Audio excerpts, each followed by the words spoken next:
ونستعينه ونستغفره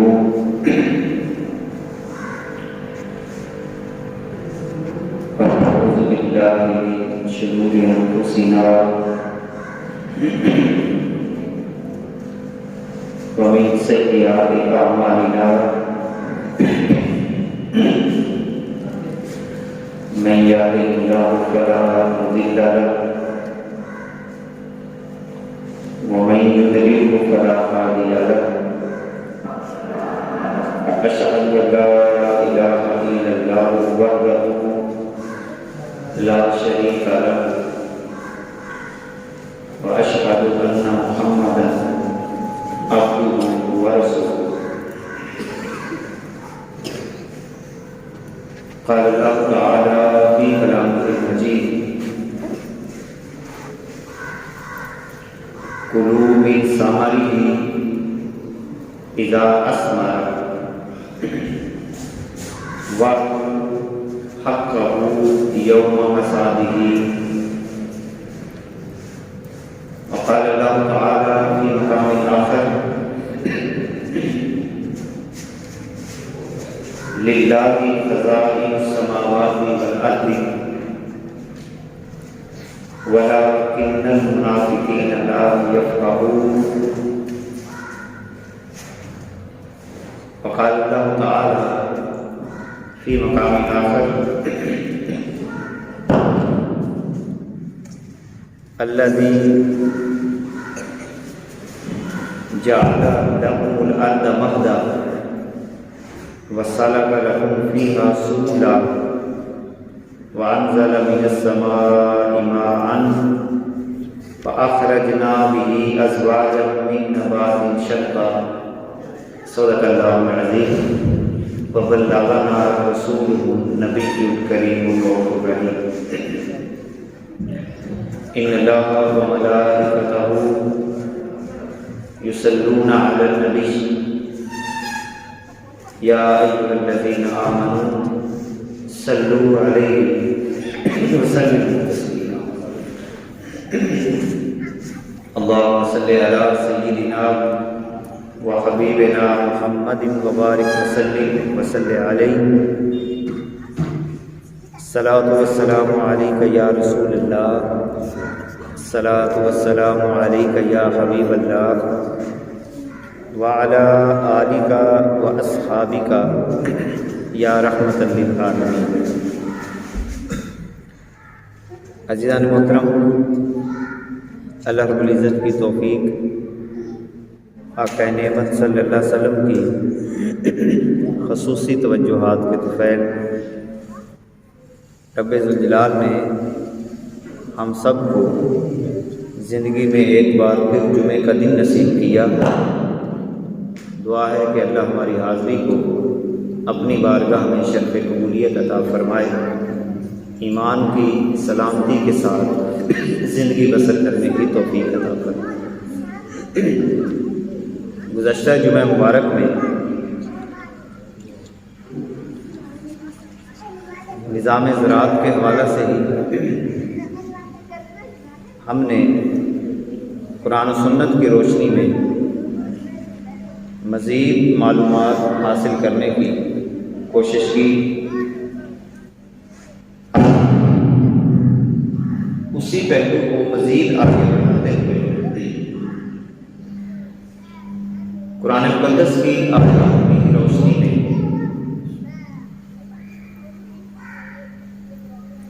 زمین کا اور انسانوں کا جو آپس میں باہمی تعلق ہے، اس حوالے سے چند آیات کی روشنی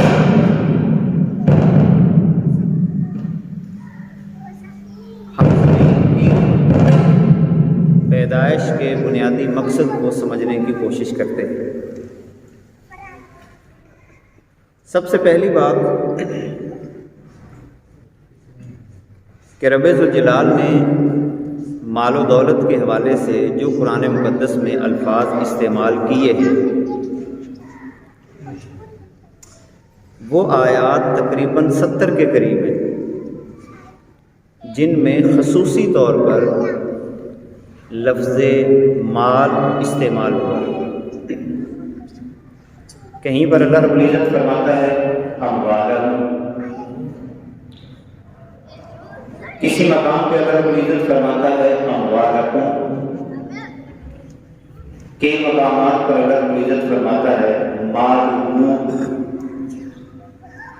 پھر اسی طرح اللہ رب العزت فرماتا ہے اموالنا، اور اسی طرح اموال الناس اور اموال الیتامى۔ ان تمام آیات سے ایک بات تو یہ واضح ہوتی ہے کہ رب ذوالجلال نے اس دنیا کے اندر مال و دولت کی جو تخلیق کی ہے اس کا تعلق چاہے زمین کے ساتھ ہے، چاہے اس کا تعلق زمین سے پیدا ہونے والی اشیاء کے ساتھ ہے۔ اور یہ بات بھی ذہن میں رہے کہ انسان کی زندگی کی تمام ضروریات کا تعلق زمین سے ہی ہے۔ سونا بھی زمین سے نکلتا ہے، چاندی بھی زمین سے ہی نکلتی ہے، نمک بھی اس کا تعلق بھی زمین کے ساتھ ہے، اور اس کے علاوہ جتنی ہماری چیزیں ہیں ان تمام چیزوں کا تعلق زمین کے ساتھ ہی ہے۔ بس ایک پہلو ایسا ہے جس کے بارے میں اللہ رب العزت قرآن مقدس میں کئی مقامات پہ ارشاد فرماتا ہے، آسمان سے بارش کے نازل ہونے کا سلسلہ، مگر اس کو بھی دیکھا جائے تو اس کا تعلق بھی بنیادی طور پر زمین کے ساتھ ہی ہے۔ زمین سے اٹھنے والے بخارات بادل کی شکل اختیار کرتے ہیں اور پھر اللہ کی قدرت کے ساتھ وہ زمین پر دوبارہ برسنا شروع ہو جاتے ہیں۔ ایک بات تو یہ واضح ہوئی کہ اس کائنات کے اندر پیدا ہونے والی تمام اشیاء رب ذوالجلال نے انسانوں کے لیے ہی پیدا کی۔ یہی وجہ ہے کہ اگر العزت قرآن مقدس کے اندر ارشاد فرماتا ہے یا ایھا الذین آمنوا، اے ایمان والو، انفقوا من طیبات ما کسبتم ومما اخرجنا لکم من الارض، اے ایمان والو خرچ کرو من طیبات ما کسبتم، جو تم نے کمایا ہے اس کا طیب پاکیزہ وہ تم خرچ کرو۔ اور دوسرے نمبر پہ فرمایا وَمِمَّا أَخْرَجْنَا لَكُم مِّنَ الْأَرْضِ، اور اس سے بھی جو ہم نے نکالا تمہارے لیے زمین سے۔ یہ بات بھی واضح ہوئی کہ اللہ رب العزت نے ہی زمین سے تمام چیزوں کو باہر نکالا، اور اس کی کئی مقامات پر اللہ رب العزت خود بذات بھی فرماتا ہے، جیسا کہ سورہ طٰہٰ کے اندر اللہ رب العزت فرماتا ہے الذی جعل لکم الارض مہدا، وہی اللہ ہے جس نے تمہارے لیے زمین کو بچھونا بنایا، وَسَلَكَ لَكُمْ فِيهَا سُبُلًا، اور اسی نے تمہارے لیے اس زمین کے اندر راستے بنائے۔ تیسری بات اللہ رب العزت فرماتا ہے وَأَنزَلَ مِنَ السَّمَاءِ مَاءً، اور وہی اللہ ہے کہ جس نے آسمان سے پانی کو نازل کیا، فَأَخْرَجْنَا بِهِ أَزْوَاجًا مِّن نَبَاتٍ شَتَّىٰ، پہلے اللہ رب العزت غائب کے سیغے استعمال فرما رہا ہے، وہی ہے جس نے تمہارے لیے زمین کو بچھونا بنایا، وہی ہے جس نے تمہارے لیے زمین سے راستے بنائے، اور وہی ہے کہ جس نے آسمان سے پانی کو اتارا۔ یہاں سے یہ بات بھی واضح ہے، اگر ہمارے لیے زمین بچھونا ہے تو یہ بھی اللہ کا کرم ہے۔ اگر وہ زمین پہ پھسلن پیدا کر دے تو ہم زمین پہ ٹھہر نہیں نہ سکیں۔ نمبر 2، راستوں کا متعین ہونا یہ بھی اللہ کی نعمت ہے۔ زمین میں چلنے پھرنے کے لیے، سواری کے لیے اللہ رب العزت نے راستے بھی بنائے، اور تیسرے نمبر پہ فرمایا آسمان سے اس نے پانی کو نکالا۔ غائب کے صیغے استعمال کرنے کے بعد پھر چوتھی بات یہاں پہ ارشاد فرمائی، فَأَخْرَجْنَا بِهِ، پس ہم نے نکالا۔ اب پہلے غائب کے صیغے تھے، یعنی اس نے کیا، اس نے کیا، اس نے کیا۔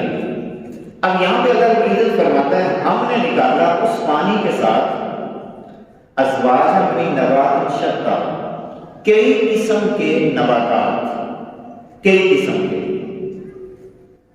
اب اندازہ لگائیں کہ پانی ایک ہے اور نباتات کئی قسم کے۔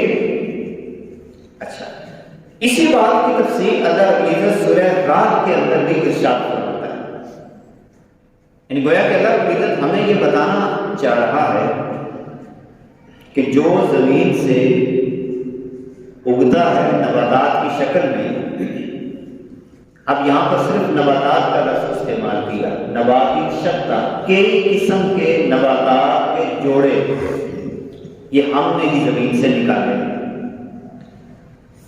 اور پھر سورہ رعد کے اندر اللہ العزت نے فرما دیا وَفِي الْأَرْضِ قِطَعٌ مُتَجَاوِرَاتٌ، زمین کے اندر قریب قریب مختلف ٹکڑے، مختلف ٹکڑے۔ دیکھیں یہ بھی اللہ کا ایک نظام ہے کہ ہم زمین کو خاص ٹکڑوں کی شکل کے اندر رکھتے ہیں۔ کبھی آپ نے یہ بھی دیکھا ہوگا کہ پورا مربع ہی پلین ہو، کہیں ایکڑ کی حد بندی ہوتی ہے، کہیں وہاں پر مرلوں کی شکل میں حد بندی ہوتی ہے، کبھی ادواڑے کی شکل میں حد بندی ہوتی ہے۔ یہ جو حد بندیاں ہیں اللہ رب العزت فرماتا ہے کہ یہ بھی میرا ہی بنایا ہوا نظام ہے۔ اور ساتھ ہی اللہ رب العزت فرماتا ہے وَجَنَّاتٌ مِّنْ أَعْنَابٍ، انگوروں کے باغات، وَزَرْعٌ، کھیتیاں، وَنَخِيلٌ، سنوان۔ اور کھجوروں کے بارے میں دو کیفیات اللہ رب العزت نے قرآن مقدس کے اندر بیان کی کہ کہیں پر کھجوروں کے جھنڈ ہیں، یعنی طے بطے کھجوریں آپ کو نظر آتی ہیں، کئی خطوں کے اندر کھجوروں کا انداز ہمیں یہ نظر آتا ہے۔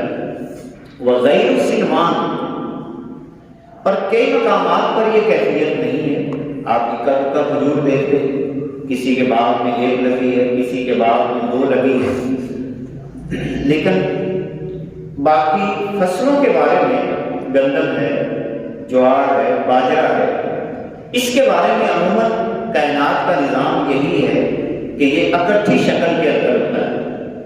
مگر کھجوروں کے بارے میں اللہ رب العزت نے فرمایا کہ کہیں پر جھنڈ کی شکل میں ہے اور کہیں پر بغیر جھنڈ کے غیر سنوان، الگ الگ کہیں پہ آپ کو نظر آئے۔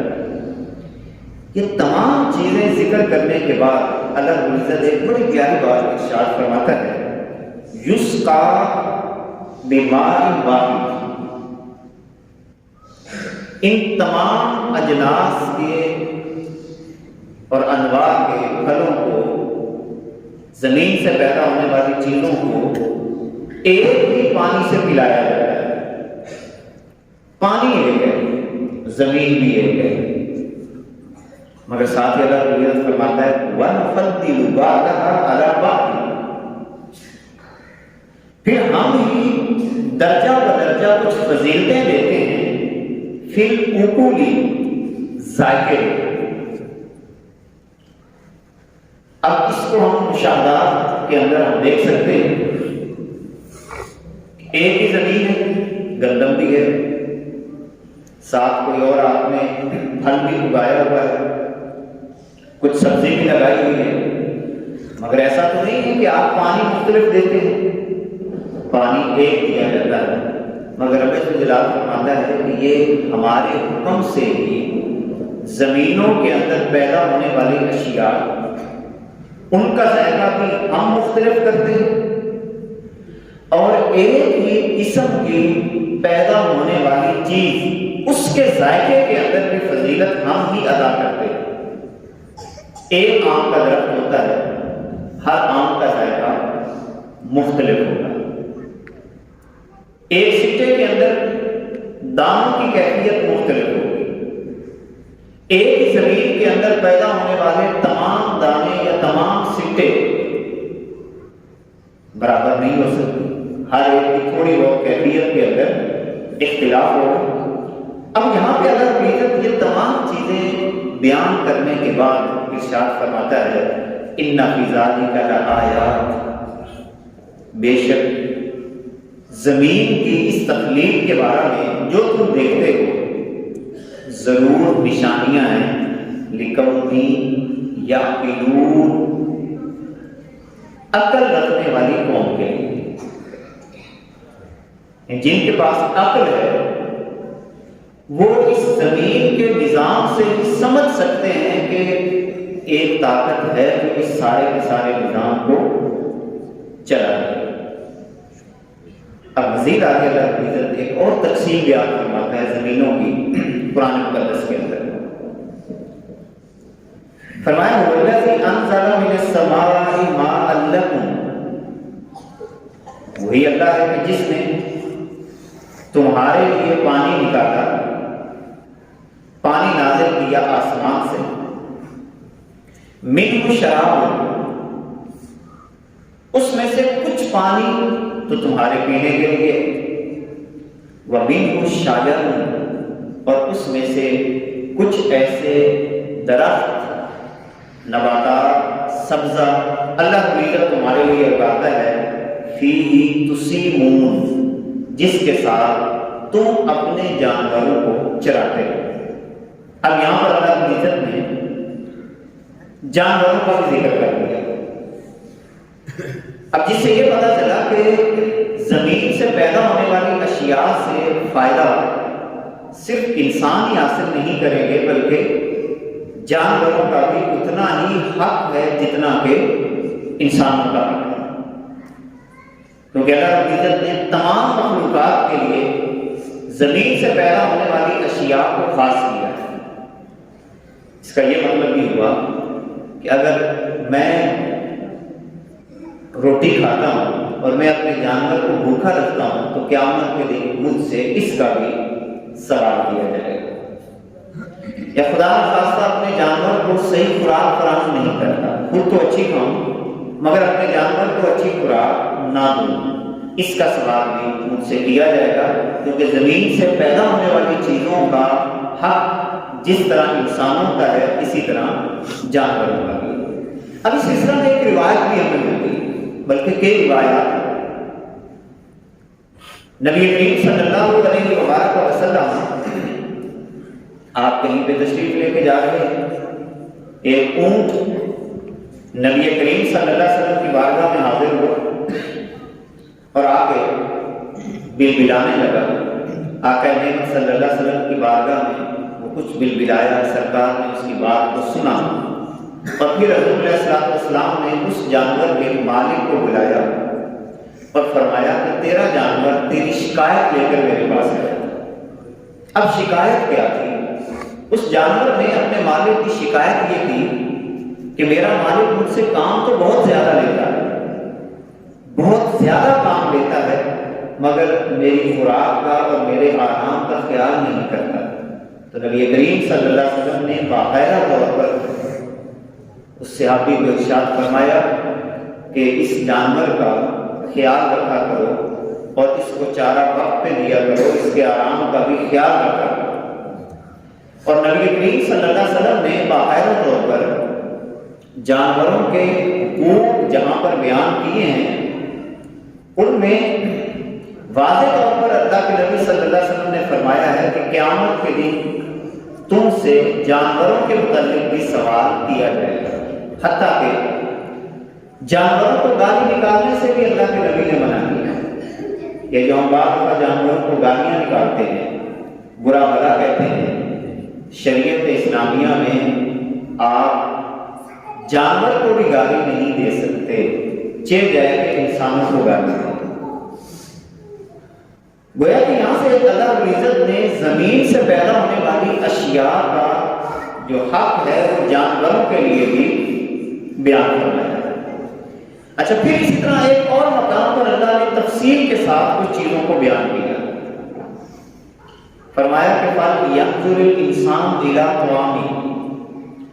اب یہاں پر غور و فکر کی بھی کچھ دعوت دی ہے اللہ رب العزت۔ بس انسان کو چاہیے کہ وہ اپنے کھانے کی طرف غور و فکر سوچے۔ فَلْيَنظُرْ لفظ نظر استعمال کیا گیا ہے عربی زبان کے اندر۔ جس مقام پر لفظ نظر استعمال کیا جاتا ہے اس کا مفہوم یہ ہوتا ہے انتہائی گہرائی کے ساتھ غور و فکر کرنا، ایسے نہیں بس ٹھیک ہے، انتہائی گہرائی کے ساتھ غور و فکر کرنا۔ مثال کے طور پر اپنے سامنے روٹی بھی لے کے بیٹھ جائیں یا اپنے سامنے کوئی اناج لے کے بیٹھ جائیں، اپنے سامنے کوئی فروٹ لے کے بیٹھ جائیں، پھر اس پہ غور کریں کہ یہ بن کیسے گیا، یہ کیسے بن گیا، کہاں سے چلا ہے، کس نے بنایا ہے، اور یہ میرے سامنے کیسے آ گیا، اور پھر اس کے بعد یہ میرے پیٹ کے اندر کیوں جا رہا ہے اور کس وجہ سے جا رہا ہے، کون سا نظام اس کو لے کے میرے پیٹ کی طرف لے کے جا رہا ہے۔ اس کو قرآن مقدس کی روشنی میں نظر کہتے ہیں کہ روٹی سامنے رکھ کے، پانی کو سامنے رکھ کے، یا اپنی فصل کو بغور دیکھنا شروع کر دیں اور بیٹھ جائیں باقاعدہ طور پر اور اللہ کی قدرتوں کا مشاہدہ کریں۔ یار میں تو دانہ یہاں پہ بیچ کے گیا تھا، یہ اندر سے یہ چیزیں کہاں سے آ رہی ہیں، اس کو لانے والا کون ہے؟ کیا میں تو وہاں پہ بیٹھ کے دانے کے اندر سے کوئی چیز کھینچ کر اوپر نہیں لے کے آ رہا، کوئی ذات تو ہے نا۔ اسی لیے اللہ رب العزت نے فرمایا فَلْيَنظُرِ الْإِنسَانُ إِلَىٰ طَعَامِهِ۔ انسان کو چاہیے کہ اپنے کھانے کے اوپر غور و فکر کرے۔ ساتھ تھوڑا سا طریقہ بھی بتا دیا، چلا بھی دیا کچھ۔ سب سے پہلی بات کیا فرمائی؟ اَنَّا صَبَبْنَا الْمَاءَ صَبًّا۔ غور کرو، پانی ہم نے ہی بہایا، یہ پانی بھی تمہارے اختیار میں نہیں۔ اَنَّا صَبَبْنَا الْمَاءَ صَبًّا۔ پھر فرمایا ثُمَّ شَقَقْنَا الْأَرْضَ شَقًّا۔ یہ زمین کو پھاڑا بھی ہم نے ہے، تم نے نہیں پھاڑا۔ زمین کو اگر چیر کر اوپر ایک تنا آ رہا ہے یا کوئی چیز بھی اوپر کی طرف آ رہی ہے، یہ بھی ہم نے کیا ہے۔ فَأَنبَتْنَا فِيهَا حَبًّا وَعِنَبًا وَقَضْبًا وَزَيْتُونًا وَنَخْلًا وَحَدَائِقَ غُلْبًا وَفَاكِهَةً وَأَبًّا مَتَاعًا لَكُمْ وَلِأَنْعَامِكُمْ۔ پھر ساری نعمتوں کا ذکر کر دیا کہ اس میں اناج بھی ہے، اس میں تمہارے لیے انگور بھی ہے، اس میں تمہارے لیے زیتون بھی ہے، کھجوروں کے درخت بھی ہیں، بڑے بڑے باغات بھی ہیں، پھل بھی ہیں، چارہ بھی ہے، اور یہ تمام چیزیں کن کے لیے ہیں؟ اب یہاں پر رب الجلال نے دونوں مخلوقات کو اکٹھا کر دیا۔ متاعًا لکم، اے انسانوں یہ تمہارے لیے بھی ہے، والی انعامکم، اور تمہارے جانوروں کے لیے بھی ہے۔ اب اس مقام پر اللہ رب العزت نے زمین سے پیدا ہونے والی اشیاء کا مصرف خرچ کرنے کی جگہ وہ انسانوں کو بھی بنا دیا اور ساتھ ساتھ جانوروں کا بھی باقاعدہ طور پر اللہ رب العزت نے اس مقام پہ ذکر فرما دیا۔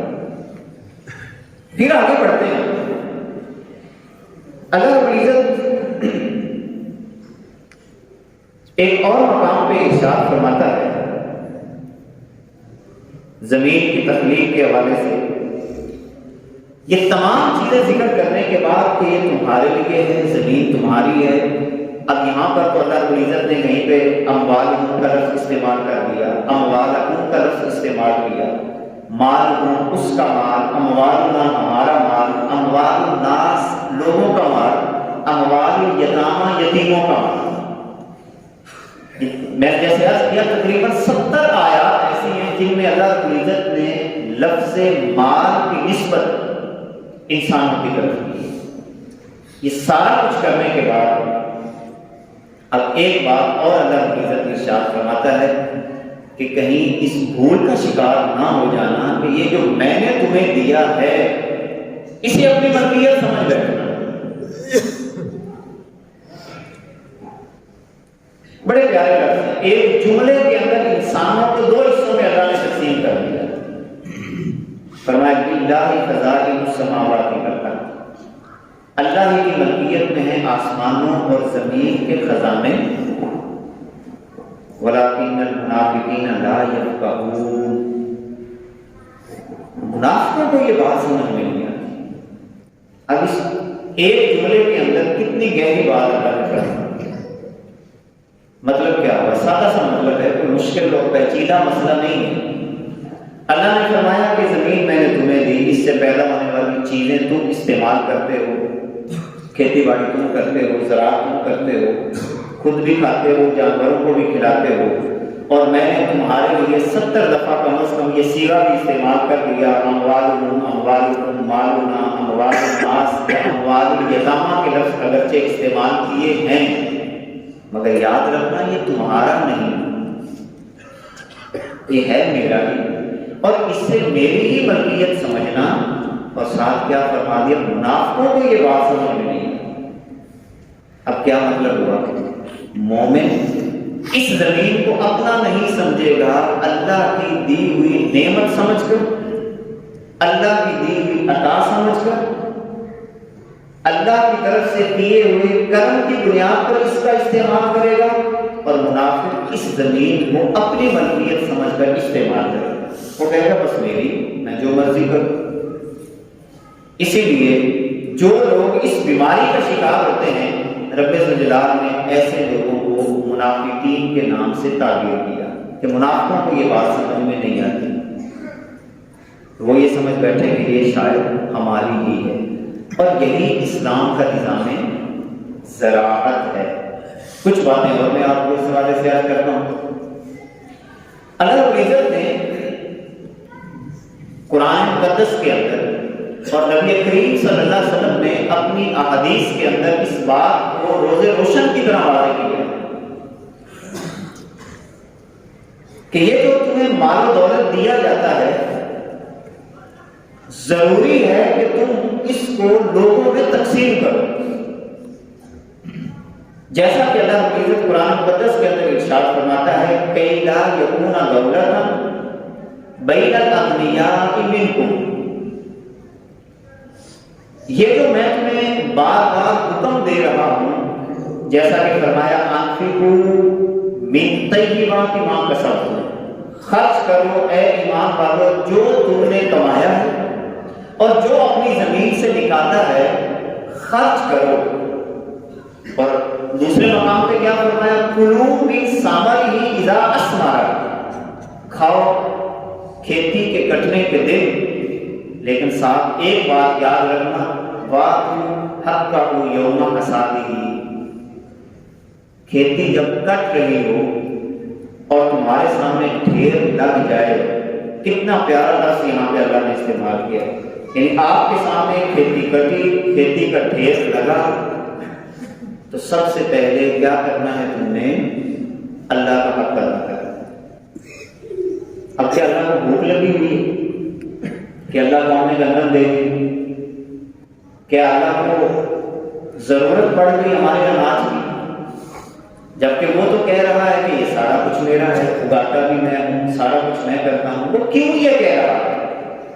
وہ بتانا یہ چاہتا ہے کہ یہ جو تمہیں میں نے دیا ہے یہ صرف تمہارا حق اس کے اندر نہیں ہے، یہ ان لوگوں کا حق بھی ہے جن کے گھر کے اندر گندم نہیں، جن کے گھر کے اندر اناج نہیں، جن کے پاس لباس نہیں، جن کے پاس مکان نہیں۔ اگر میں نے تمہیں دیا ہے تو کھیتی کے کٹنے کے دن، دیر کی بات کی اللہ کی عزت نے یہاں پہ نہیں کی، فرمایا اسی دن تم نے متعین کرنا ہے کہ جو اللہ کا حق ہے وہ فوراً ادا کریں تاکہ تمہاری فصل کے اندر برکت پیدا ہو، برکت پیدا ہو۔ جب آپ اللہ کا حق ہی نہیں دیں گے تو برکت کیسے پیدا ہو؟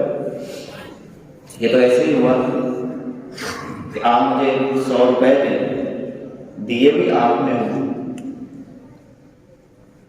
اپنی محبت سے، اپنے پیار سے 100 روپے پکڑانے کے بعد آپ مجھے یہ کہیں کہ اس میں سے 2.5 روپے تو نے فلاں آدمی کو دینے، اور میں 100 لینے کے بعد تو میں نے تو نہیں دینے،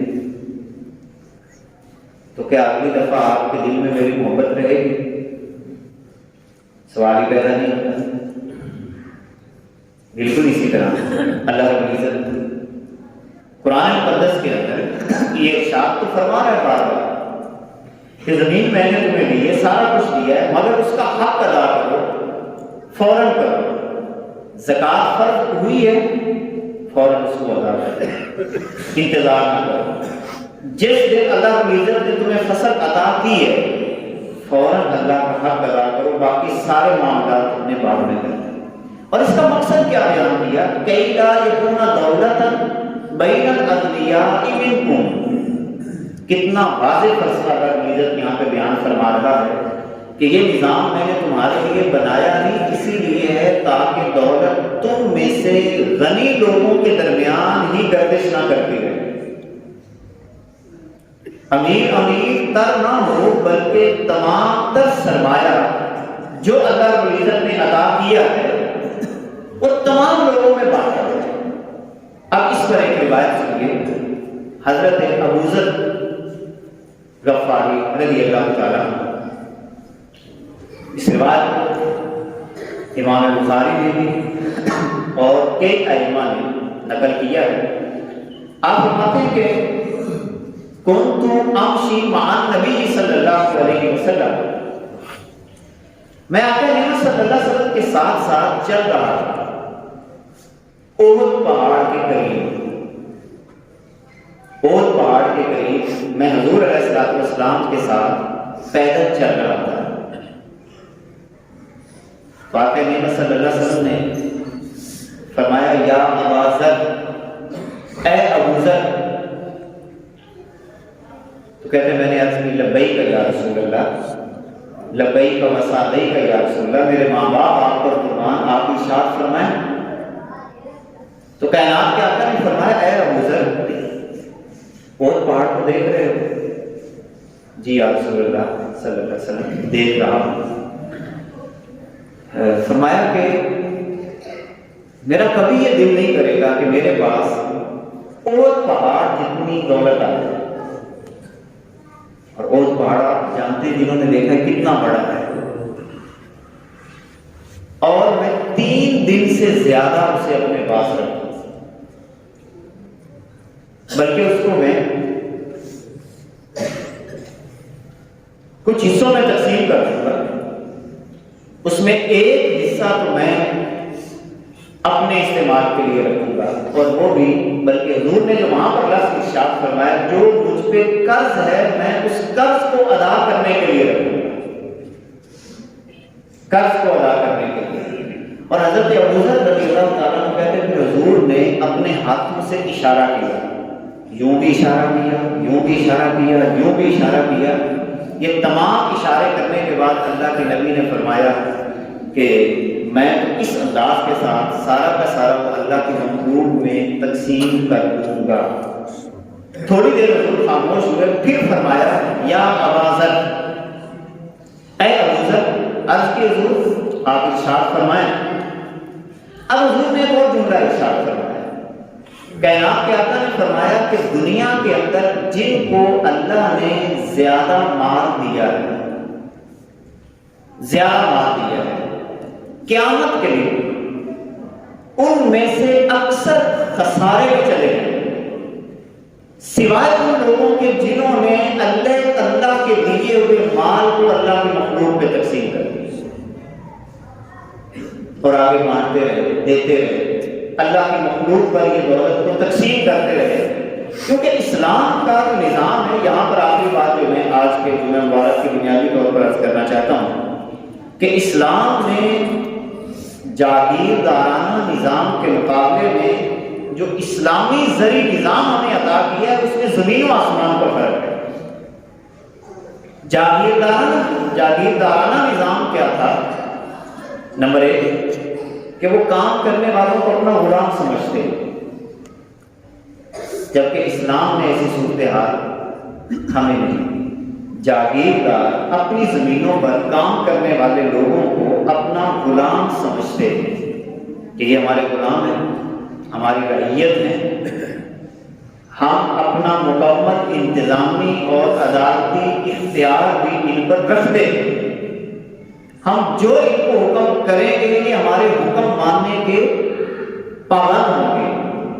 جبکہ اسلام یہ کہتا ہے کہ زمیندار یعنی جس کی زمین ہے اور اس پر کاشت کرنے والا کوئی بھی ہو، وہ چھوٹے درجے کا ظاہری طور پر آدمی ہو، تھوڑے کماتا ہو یا زیادہ کماتا ہو، اسلام یہ کہتا ہے کہ یہ دونوں حقوق میں برابر ہے۔ یعنی جاگیردارانہ نظام یہ کرتا ہے کہ جاگیردار بڑی مسلط میں بیٹھا ہوگا اور اس کا کاشتکار یعنی جو اس کی زمین پہ کاشت کرتا ہے وہ نچلی جگہ پہ بیٹھا ہوگا۔ یہ جاگیردارانہ نظام ہے۔ اسلام کا نظام یہ ہے کہ چاہے کوئی کسی اٹھاتا ہے، چاہے کوئی پانی لگاتا ہے، جب حقوق کی باری آئے گی، جب معاملات کی باری آئے گی تو ان دونوں کے درمیان کسی قسم کا فرق نہیں کیا جائے گا، یہ دونوں برابر ہیں۔ ایسا نہیں ہے کہ جو جاگیردار کہے تو وہ نچلے درجے کا آدمی اس کی بات ماننے کا پابند ہے۔ اسی لیے شریعت اسلامیہ نے یہ بات واضح کر دی کہ اگر کوئی شخص آپ کی زمین کی کاشت پر مامور ہے، آپ اسے جبری مشقت نہیں لے سکتے۔ یہ نہیں کہہ سکتے چلو بھی میرا مکان بھی بناؤ، چلو بھی میرا فلاں کام بھی کرو، چلو بھی میرا یہ کام بھی کرو۔ اس بنیاد پر آپ کسی سے کوئی حکم منوا نہیں سکتے کہ شریعت اسلامیہ کا ذریعہ نظام ہے۔ یعنی اگر ایک مزدوری کرتا ہے تو اس کے بارے میں اللہ کے نبی نے فرمایا کہ اس کا حق ادا کرو اس کے پسینے کے خشک ہونے سے پہلے۔ اس نے مزدوری کی ہے، اس نے محنت کی ہے، اس کا حق دو، بس اب آپ لیول میں برابر ہو گئے۔ اس بنیاد پر کسی کو اپنے تسلط میں لے کے آنا شریعت اسلامیہ اس بات سے سختی سے منع کرتی ہے، کیونکہ اسلام کے اندر زمین کے تمام معاملات کے اندر جب ایک بندہ کسی بھی درجے کی کاشتکاری کرتا ہے، اور یہ بات بھی ذہن میں رکھیں زمیندار زمین والے کو کہتے ہیں، اور بعض دفعہ ایک زمیندار خود ہی کاشتکار ہوتا ہے، اور بعض دفعہ ایسے ہوتا ہے کہ زمین کسی کی ہوتی ہے، کسان کوئی اور ہوتا ہے۔ تو کسی بھی بنیاد پر شریعت اسلامیہ میں ان دونوں کے درمیان معاملات میں اتنی سی بھی آپ تقسیم نہیں کر سکتے، سب کے برابر حقوق ہیں۔ ہمارے فرائض میں شامل ہے کہ اگر اللہ نے مجھے زمین زیادہ دی ہے تو میں اس بندے کا بھی اتنا ہی احترام کروں گا کہ جس کے پاس زمین کا ایک ٹکڑا بھی نہیں ہے، اور اس بندے کا بھی اتنا ہی احترام کروں گا جو میری زمین پہ کام کاج کرتا ہے، جس طرح میں کسی بڑے ذمہ دار کا احترام کرتا ہوں، بڑے ذمہ دار کو پروٹوکول دیتا ہوں، اس بندے کو بھی میں اتنا ہی شریعت کی روشنی میں احترام دوں گا۔ اب اس پر آخری بات کر کے میں گفتگو کو ختم کرتا ہوں۔ دیکھیں نبی رحمت صلی اللہ علیہ وآلہ وسلم کا یہ معمول تھا کہ آپ صلی اللہ علیہ وسلم جب کسی کام کاج کرنے والے کو دیکھتے اور اس کے ہاتھ پہ مشقت کے نشانات ہوتے یا چھالے بنے ہوتے یا اس کا ہاتھ سخت ہوتا تو سید الانبیاء، سید المرسلین، کائنات کے آقا، ایک خطے کے چودھری نہیں، کائنات کے چودھری، دونوں جہانوں کے مالک، ایک خطے کے نہیں، ایک مرلے یا ایک گاؤں یا ایک علاقے کے نہیں، سید الانبیاء کائنات کے آقا صلی اللہ علیہ وآلہ وسلم جب کسی مزدور کو دیکھتے اس کے ہاتھ سخت ہوتے یا ہاتھوں پہ نشانات ہوتے تو حضور علیہ السلام محبت سے ان کو چوم لیا کرتے۔ تو صرف باتیں تو نہیں ہم نے ساری عمر کر لی، آج کوئی ذمہ دار چومے نا اپنے مظاہرے کے، محنت مزدوری کرنے والے کے ہاتھ کو، تو یقین جانے میں پورے یقین سے کہتا ہوں کہ صرف 5 وقت نماز پڑھے اور اتنا کام ہی کرنا شروع کر دینا کہ جو اس کا مظاہرے ہے، جو اس کی زمین پہ محنت کر رہا ہے، اس کو احترام دینا شروع کر دے، رب الجلال دنیا میں اسے ولایت کا مقام عطا کر۔ یعنی ولایت میں تسبیحوں میں یا اس چیزوں میں تھوڑی پڑی ہوئی ہے، اس سے بڑا ولایت اور کیا ہو سکتی ہے کہ جو اپنے آپ کو عام لوگوں کے ساتھ رکھ کر اپنی زندگی کو بسر کرتا ہے، اور یہی اسلام کا ذریعہ نظام ہے۔ اللہ کی عزت ہمیں عمل کی توفیق عطا فرمائے۔ صلوات اللہ تعالی علی حبیبہ محمد و آلہ وصحبہ۔